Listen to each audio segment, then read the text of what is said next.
Bienvenue, j'espère que vous êtes bien installés chez vous. Nous nous retrouvons encore à notre rendez-vous pour l'édification, l'émission Libérée, que nous voulons être votre compagnon au quotidien dans votre marche chrétienne. Et vous savez, Libérée, c'est cette émission-là qui est basée sur le verset Jean 8, verset 32. Vous connaîtrez la vérité et la vérité vous rendra libre. Alors, bienvenue, installez-vous et restez scotchés.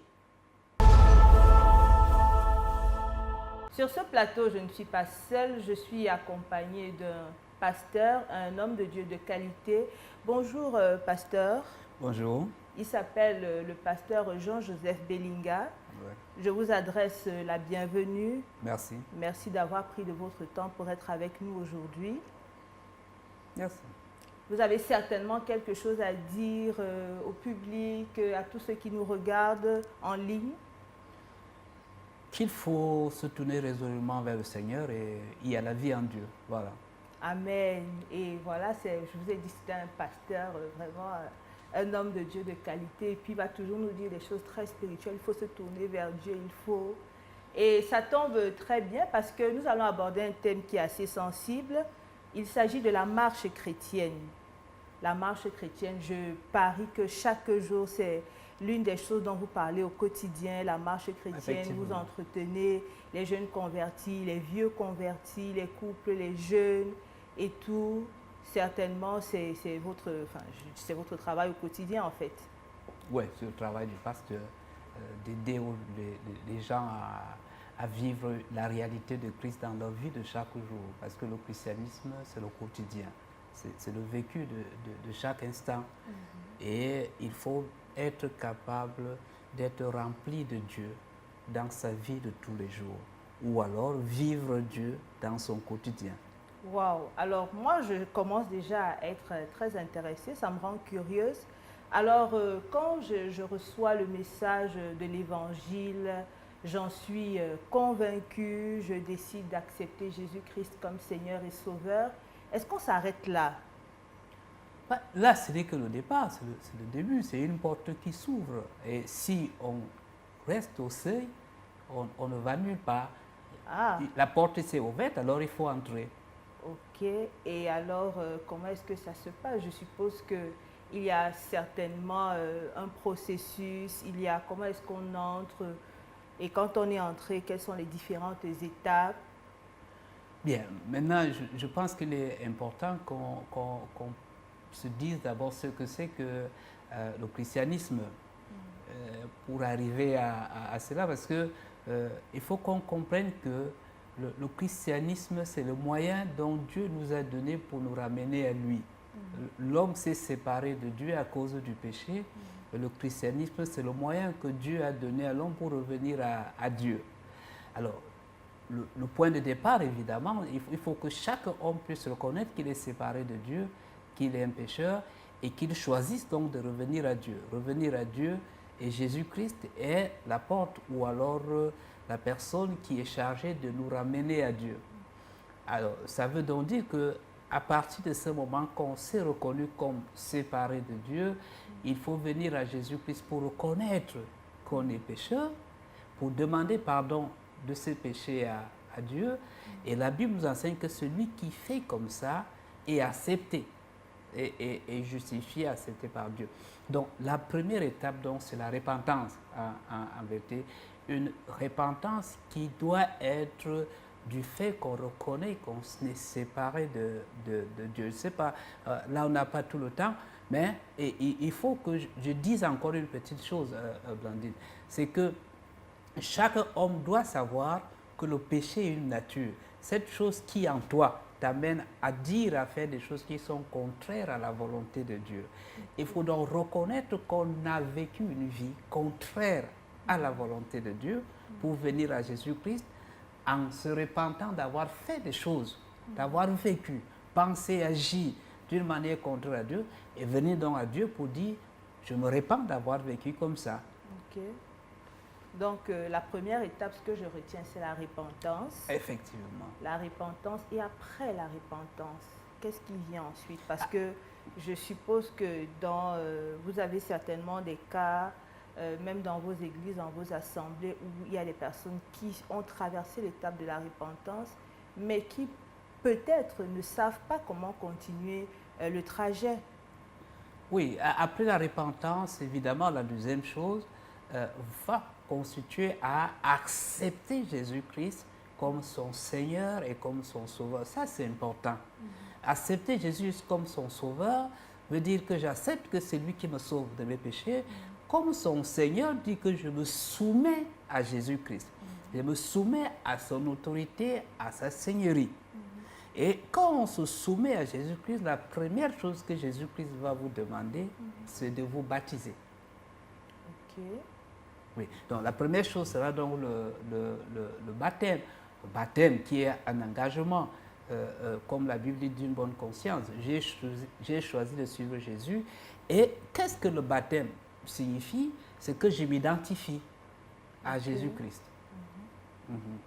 Ok, donc certainement à une prochaine occasion, nous aurons la latitude de parler en profondeur parce qu'il y a plusieurs types de baptêmes. Nous allons certainement parler de ces différents types de baptêmes à la prochaine occasion. Alors, je voudrais comprendre, il y a une expression qui est un peu régulière lorsque nous venons à Christ. Il s'agit du lait spirituel. Qu'est-ce que ça signifie le lait spirituel?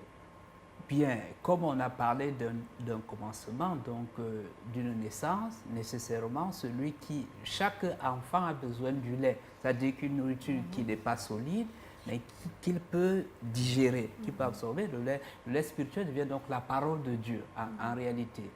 La parole de Dieu qui permet de grandir, qui permet de recevoir tout ce qui est nécessaire, comme un homme qui mange pour avoir une vie équilibrée, une vie solide. Alors, ce qu'on retient, c'est que lorsque nous venons à Christ, ou alors une fois que nous avons reçu ce message, on commence par la repentance. Après la repentance, on accepte Jésus-Christ comme Seigneur et Sauveur. Ensuite, on se fait baptiser, signe d'identification, et on se nourrit au lait. Et on se nourrit au lait, voilà. Alors, nous reviendrons certainement dans la deuxième partie, et puis nous allons comprendre quelle doit être l'attitude du nouveau converti. Fidèles internautes, je sais que vous êtes restés scotchés. Nous continuons dans notre sujet, la marche chrétienne. Nous avions déjà les pieds dans le plat et nous parlons maintenant de l'attitude du nouveau converti. Alors, Pasteur Jean-Joseph, quelle devrait être l'attitude du nouveau converti, celui-là qui a déjà accepté Jésus-Christ comme Seigneur et Sauveur, qui s'est déjà fait baptiser? Quelle devrait être son attitude dans sa marche, dans son nouveau trajet en fait? Bien, c'est évident que celui qui a accepté Jésus-Christ, qui est baptisé, vient de commencer un nouveau style de vie, c'est-à-dire qu'il s'est soumis à Jésus-Christ. L'attitude désormais normale devient l'attitude de quelqu'un qui a un nouveau maître, c'est-à-dire un changement, un changement qui doit être en réalité radical. Nous avons parlé de Seigneur. Et vous savez qu'en principe, le Seigneur a un droit de vie et de mort. Donc, ça doit être un changement radical. Surtout qu'ici, on a face à un Seigneur sauveur. On est venu au sauveur, on est venu à la recherche de la vie. Donc, si je cherche la vie et que la vie est en Jésus-Christ, il faut que je cherche pleinement cette vie. Ça, c'est important. Il faut que je m'y engage totalement et entièrement parce que je veux un changement total et entier. Je veux une transformation totale. Alors, l'attitude, d'abord, c'est un engagement qui va certainement pousser le croyant à arriver donc à un endroit où il est obligé de se mettre à part. Ok, de se mettre à part. Quand je fais ce geste-là, moi, ça me fait penser à la séparation. Effectivement, c'est la séparation. Et comment est-ce que ça se passe de manière concrète? D'une manière concrète, la séparation commence d'abord dans la pensée. Ça c'est important de le dire. Parce que celui qui est venu à Jésus-Christ a reçu la pensée de Dieu. Et à partir de ce moment, la parole de Dieu va l'amener à penser différemment et à voir les choses d'une manière différente. Maintenant, cette pensée différente, il faut aussi l'amener à des actions différentes, à des fréquentations différentes, à des goûts différents. Bref, c'est une vie qui a changé. C'est une vie qui a changé, qui est donc obligée de vivre une vie, entre guillemets, contraire à ce qu'on vivait avant. Ça veut aussi dire immédiatement que les relations, les associations, bref, c'est toute la vie qui a changé. On n'ira plus là où on allait hier. On ne fera plus ce qu'on faisait hier. Évidemment, on risque de ne plus avoir les mêmes amis, on risque de ne plus avoir les mêmes comportements, on risque de ne plus avoir les mêmes passions, parce qu'on s'est soumis à un nouveau Seigneur. Ça, c'est important, qui est Jésus. Donc, toute chose qui est différente, qui est contraire à Jésus, nous devons la poser de côté. Parce que c'est ça la séparation. Okay. Tout ce qui n'est pas Jésus, tout ce qui n'est pas conforme à la parole de Dieu, nous devons sortir de cette chose-là. Alors, moi j'ai une autre question. Oui. Est-ce que séparation veut dire reclusion? Parce que dans le cadre de la séparation, je peux me séparer de ma famille, je peux me séparer, je deviens une ermite et plus personne ne me voit. Est-ce qu'il s'agit de cela? Non, non, non, ce n'est pas de ça qu'il s'agit. Il s'agit beaucoup plus du type de vie, du genre de vie. Par exemple, en parlant de la famille, nous étions dans une famille, on est en Afrique par exemple, où généralement il faut aller faire des sacrifices, il faut faire un nombre de choses. Mais moi qui suis devenu chrétien, c'est des choses que je ne fais plus. C'est des endroits où je ne vais plus. C'est par exemple un langage que je n'ai plus. Donc la séparation sera au niveau de la manière de vivre, de la manière d'agir, de la manière de faire. C'est là où se trouve la séparation. Okay. Pasteur, nous avons parlé de plusieurs choses. Il faut changer la manière de vivre, c'est un changement de mentalité, la manière de penser. Est-ce que nous pouvons avoir des exemples concrets? Parce que vous avez par exemple cité le cas pour les Africains, nous n'irons plus faire des sacrifices et ce genre de choses, mais nous sommes écoutés partout. Il y a des jeunes, il y a des moins jeunes. Pouvez nous donner un ou deux exemples d'une vie dont il faut se séparer quand on a accepté Christ? Bien alors, on parlait des jeunes par exemple. Nous savons que nous vivons dans une société qui est complètement immorale. C'est-à-dire qu'il y a des boîtes de nuit, et puis il y a tout ce genre de passion mauvaise. Alors si je suis devenu chrétien, il y a des endroits où je n'irai plus comme un jeune. Par exemple, je n'irai pas en boîte de nuit en tant que chrétien. Par exemple, je ne m'engagerai pas avec des amis qui fument, par exemple. C'est des choses qui aujourd'hui, il y a la drogue. Donc, en vérité, quand on parle de séparation ici, là, on est à un endroit où on est en train de se dire il faut sortir de toute chose qui est contraire à la parole de Dieu. Toute chose qui est péché. Je ne peux pas continuer à vivre avec des gens qui insultent, je ne peux pas continuer à vivre avec des gens qui sont remplis de mépris, tu vois un peu, toutes ces choses qui sont contre la morale deviennent un problème pour un chrétien. Ok. Alors, quand je vous écoute, j'essaye de m'imaginer toutes les ramifications, toutes ces choses dont il faut se séparer, des personnes, des milieux et tout. Ce sont certainement des choses que nous avons affectionnées. Alors, moi, je voudrais savoir, est-ce qu'il y a des obstacles à la marche chrétienne? Bien évidemment. Dès qu'on a dit qu'il faut changer sa pensée, ça veut dire qu'on va se trouver dans une logique où il y a beaucoup de choses. D'abord, ce que tu viens de dire est important. Il y a beaucoup de choses que j'ai affectionnées. Il y a beaucoup de choses que j'ai aimées. Et je suis appelé à abandonner ces choses. Donc, d'un point de vue intérieur, les premiers obstacles surgissent à ce niveau. Il y a des choses que j'aime et que je suis obligé de quitter. Par exemple, je marchais avec des amis, je partais en boîte de nuit et j'aimais, moi, aller en boîte de nuit. Et maintenant, je ne dois plus aller en boîte de nuit. Le problème, d'abord, c'est moi-même.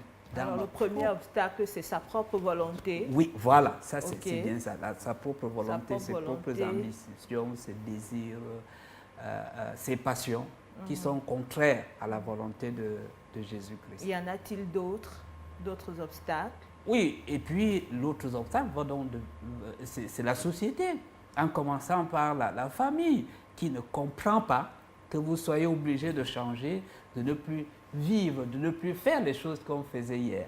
Il y a les amis qui ne vont pas comprendre ce changement, mais il y a la société elle-même tout entière qui aujourd'hui impose des rythmes de vie.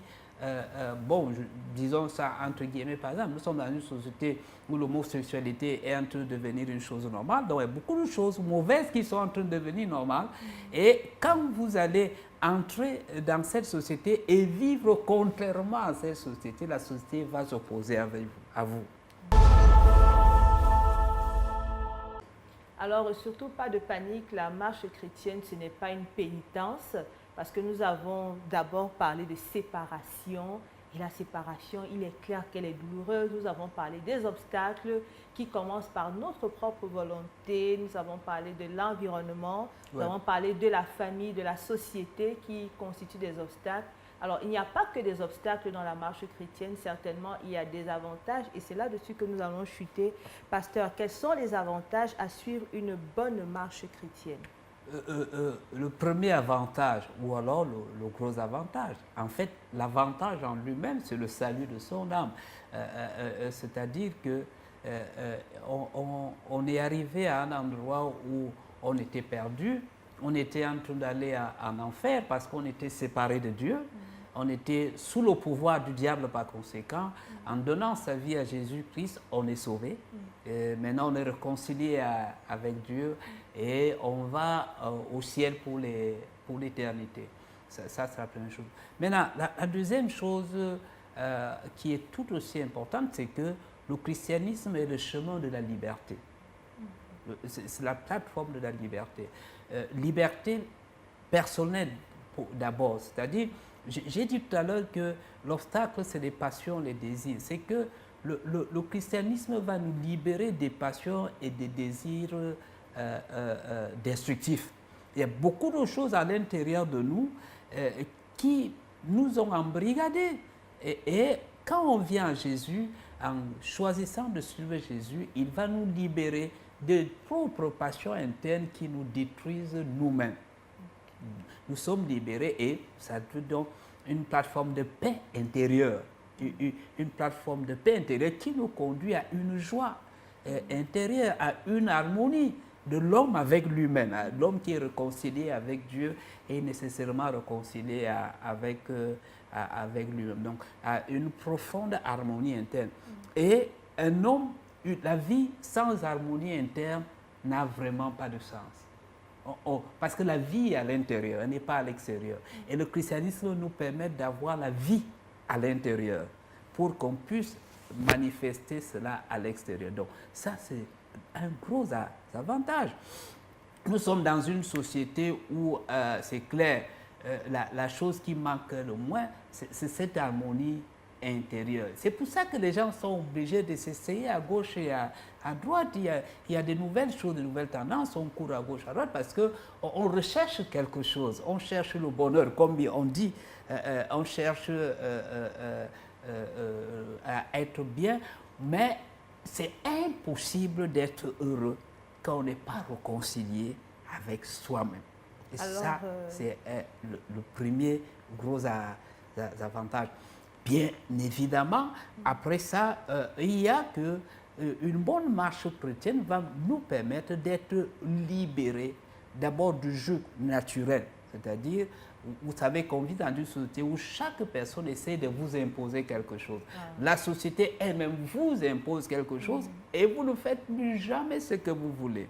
Je peux dire ça en riant, je vois les jeunes, surtout aujourd'hui, apporter des habits souvent étranges.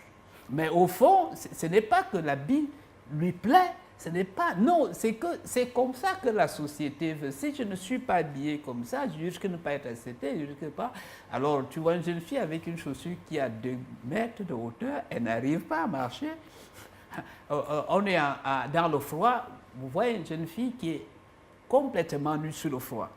Mais elle ne peut pas s'habiller autrement parce que... Donc, la société, le christianisme nous libère de cette... de quoi attraper une pneumonie, quelque chose comme ça. Comme ça. Et nous libère de cette prison. Maintenant, plus grand, plus fort, une bonne vie chrétienne me libère de la prison la plus grave, c'est celle du diable. Le diable, le monde obscur, les démons dans tout ce que nous connaissons aujourd'hui. Une bonne vie chrétienne me met au-dessus du pouvoir, de la puissance des ténèbres, en matière de sorcellerie, de magie, de tout ce qu'on peut penser. Bien, il faut que j'ajoute quelque chose qui est important, parce que nous sommes sur Internet, de savoir que, par exemple, la société occidentale aujourd'hui, elle est la société la plus compliquée sur le plan de vue psychologique, moral et tout ça. Vous venez à Christ, le christianisme va vous sortir de toute cette psychose psychologique, mentale, morale, où on trouve des gens avec des maladies on ne peut pas, dont on ne peut pas saisir, on ne peut pas comprendre. Il y a beaucoup de choses aujourd'hui qui n'ont pas de solution. Et il y a le stress, il y a l'anxiété, il y a l'amertume, toutes ces choses-là trouvent une solution complète, totale en Christ. Donc, et vous voyez, donc il y a beaucoup plus d'avantages à marcher avec Christ qu'à ne pas. D'ailleurs, je ne pense pas qu'il y ait un avantage à ne pas marcher avec Christ. Alors, vraiment, c'est ce que je prendrai pour la fin. Merci beaucoup, pasteur. Et merci vraiment pour vos contributions, elles ont été très riches. Alors, ceci, je le dirais à tous ceux qui nous écoutent, à tous nos internautes. Si vous voulez avoir la vie, la vraie vie, vous voulez expérimenter la paix, une paix profonde, ça ne peut pas se faire sans Christ. Vous avez tout intérêt à venir à Christ et à avoir une marche chrétienne équilibrée, une marche chrétienne qui est suivie, vous nourrir du lait spirituel qui est la parole de Dieu et demeurer dans votre engagement. Nous avons appris par le pasteur que dans notre marche chrétienne, les avantages à avoir une bonne marche chrétienne, c'est que nous sommes libérés du diable, nous sommes libérés de la pression extérieure, nous sommes libérés des pressions intérieures. C'est la plateforme de la liberté. C'est ce que vous avez dit, la plateforme de la liberté, c'est en Christ. Et voilà, nous vous invitons, ne vous privez pas. Et aussi, nous nous donnons d'en libérer ce devoir-là de vous accompagner dans votre marche chrétienne au quotidien. C'est sur www.nbmministries.com. Restez scotchés.